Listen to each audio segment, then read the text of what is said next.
Hey everyone, and welcome back to another video. In this video, I'm going to show you how to order pickup from the Pizza Hut app. Now, this video is going to be particularly useful for individuals.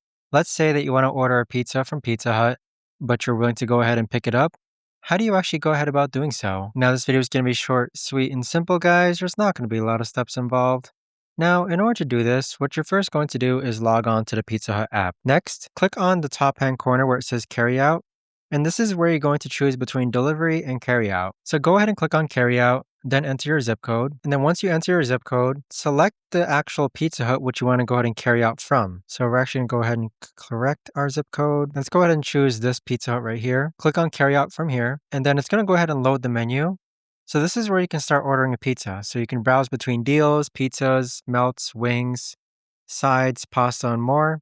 So we're going to go ahead and click on pizza, and then we're going to go ahead and choose a simple pepperoni pizza. You can customize it if you click on customize, or you can click on just add to cart. But once you add a pizza to your cart, click on the bottom right hand corner where you see the item, and then just confirm that this is the carryout location. You can schedule it for later, add more food, but go ahead and click on checkout. So once you're on this page here, just review that your information is correct, add your payment information, add a team member tip, and then click on place order. But that right there, guys, is the best and easiest way that I know of to actually go ahead and order carryout on the Pizza Hut app. If you guys know of a better or easier way to actually do this, let me know in the comments down below.